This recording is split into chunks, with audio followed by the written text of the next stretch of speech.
Why does he want you like he can't get enough?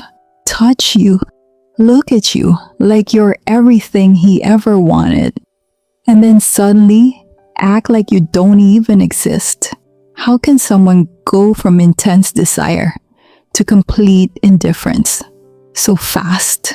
Because this isn't normal attraction. This isn't passion. And it's definitely not love. Because when someone truly desires you, they don't disappear after getting close. They don't pull away right after intimacy. They don't make you feel wanted and then replace you with silence. So what is this? Why does it feel so real, but never stays? Why does he come closer, just to distance himself again? And why does it make you want him even more, even when it hurts? There are specific reasons for this. Not one, not two, five. 5 patterns that explain exactly why this happens and why it keeps you stuck. And once you see them, you won't be able to unsee them. The first reason is not about desire, it's about control. Because when a narcissist wants you intensely, it's not because they feel deeply connected. It's because they feel in control of you, your attention, your reaction, your body, your emotions, everything. That intensity, that hunger, that way they look at you, it feels real. But what you're actually feeling is power. Their power over you. And the moment they feel that you're emotionally available again, that you're attached again, that you're there, they don't need to stay intense because control was already achieved. And once they feel that control, something shifts. They pull back, they create distance. Not because they lost interest, but because they don't need to chase anymore. That's why it feels like a switch. Because it is. They go from wanting to withdrawing the second they feel they have you again. And this leads to the second reason, the one that makes this even harder to break. Because it's not just control, it's conditioning.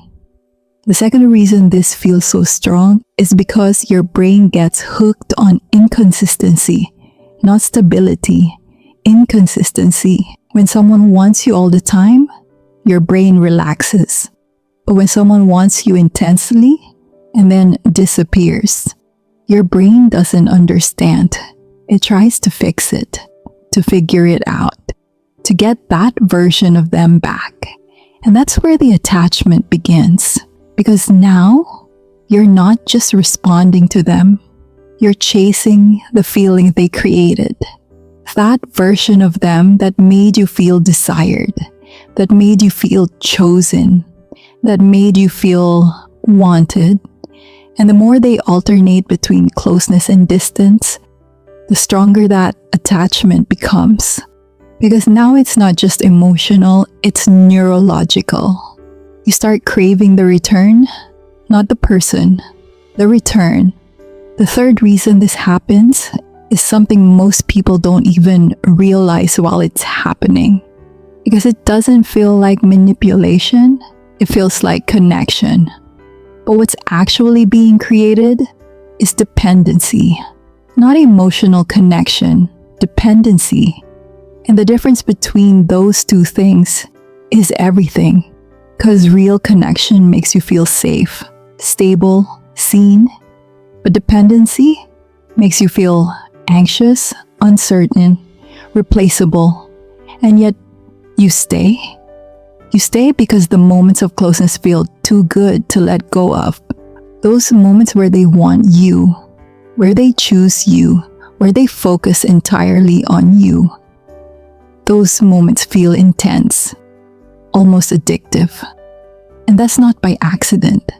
Because when intimacy is given in fragments, instead of consistency, your brain starts treating it like something you have to earn, like something that can be taken away at any moment.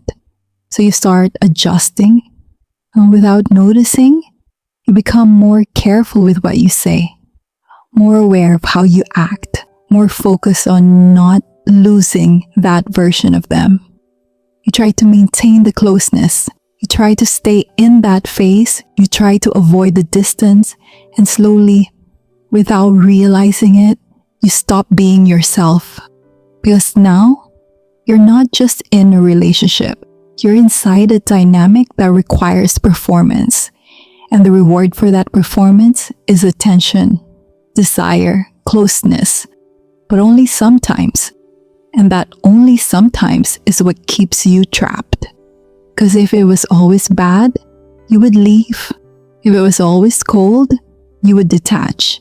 But it's not. It comes and goes. And every time it comes back, it feels like proof. Proof that it can work. Proof that it's real. Proof that maybe this time, it's different. But it's not different. It's the same cycle. Repeated with slight variations. Just enough to keep you hoping. And hoping is what keeps the bond alive, not love. Hope. Hope that they'll go back to how they were. Hope that the connection will stabilize. Hope that the intensity will stay. But it never does. Because it was never meant to. And that leads to the fourth reason. The one that explains why the intensity can feel so overwhelming. Because it's not just about control, it's about validation. Narcissists don't experience desire the same way emotionally healthy people do. For them, desire is tied to ego, to self-image, to power. When they want you intensely, it's not just about you, it's about what you represent.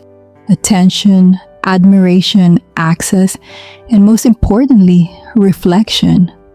Because when you respond to them, when you want them back, when you give yourself to them again, it reinforces something inside them. It tells them, I still have influence, I still have access, I still matter. And that validation is what fuels the intensity. That's why sometimes it feels exaggerated, almost performative, too intense, too fast, too much. Because it's not grounded in connection, it's driven by ego. And ego needs reinforcement constantly. So they create situations where they can get it again. They pull away so they can return. They distance themselves so your reaction becomes stronger. They disappear so your attention increases. And when they come back, your response is amplified, more emotional, more open, more vulnerable. And that gives them exactly what they were looking for. Not connection or reaction. Because a reaction feeds ego. And ego feeds the cycle.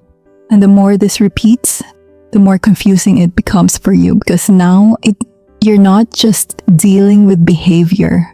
You're trying to understand intention.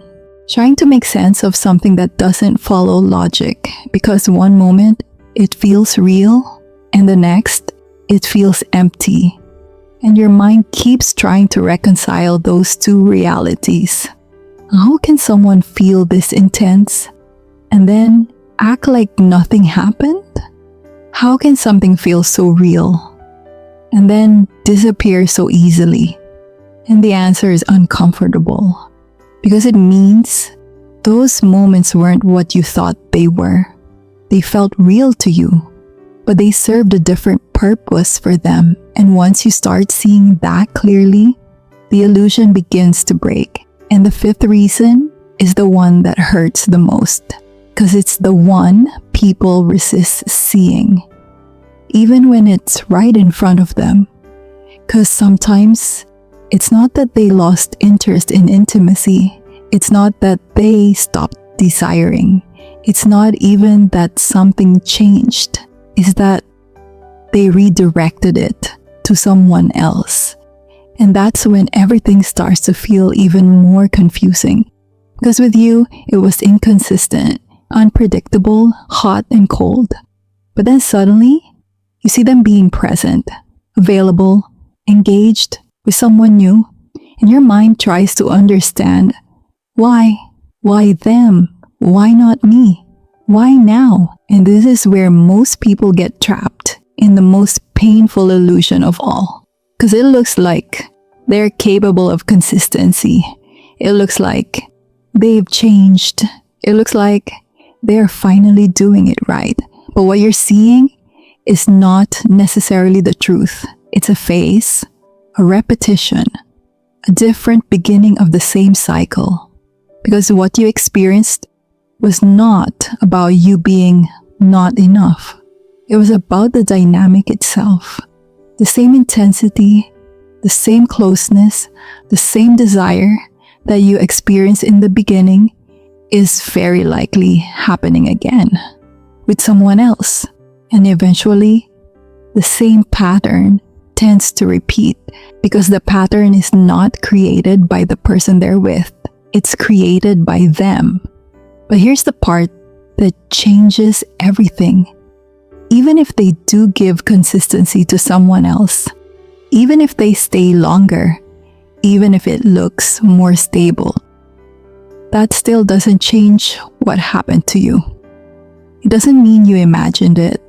It doesn't mean it wasn't real on your side, but it also doesn't mean it was real in the way you believed. Because what kept you attached was never just the person. It was the cycle, the intensity, the contrast, the unpredictability, the moments that felt like everything, followed by the silence that made you question everything. And that combination is what creates attachment at the deepest level. Not love, attachment. Because love builds slowly, safely, consistently. Attachment like this hooks. It pulls, it confuses. It keeps you going back mentally, even when you know it hurt you. And that's why letting go feels so difficult. Not because they were perfect, not because it was meant to be, but because your mind is still trying to resolve something that never had resolution. Trying to make sense of something that was never consistent.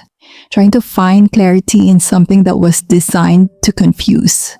But once you see the pattern, once you understand what was actually happening, something shifts. You stop asking, why did they do this to me? And you start asking, why did I stay in something that made me feel this way? And that question is where your power comes back.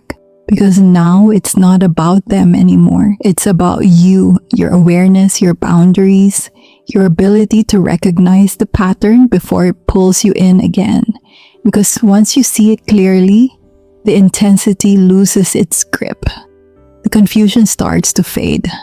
And what once felt irresistible starts to feel predictable.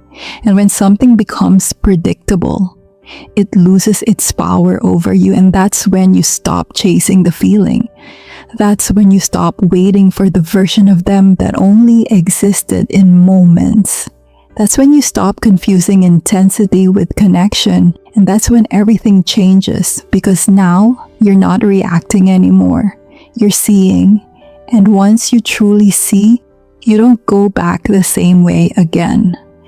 And if you've ever felt like you couldn't let go, like something about them kept pulling you back, even when you knew better, then there's something even deeper happening.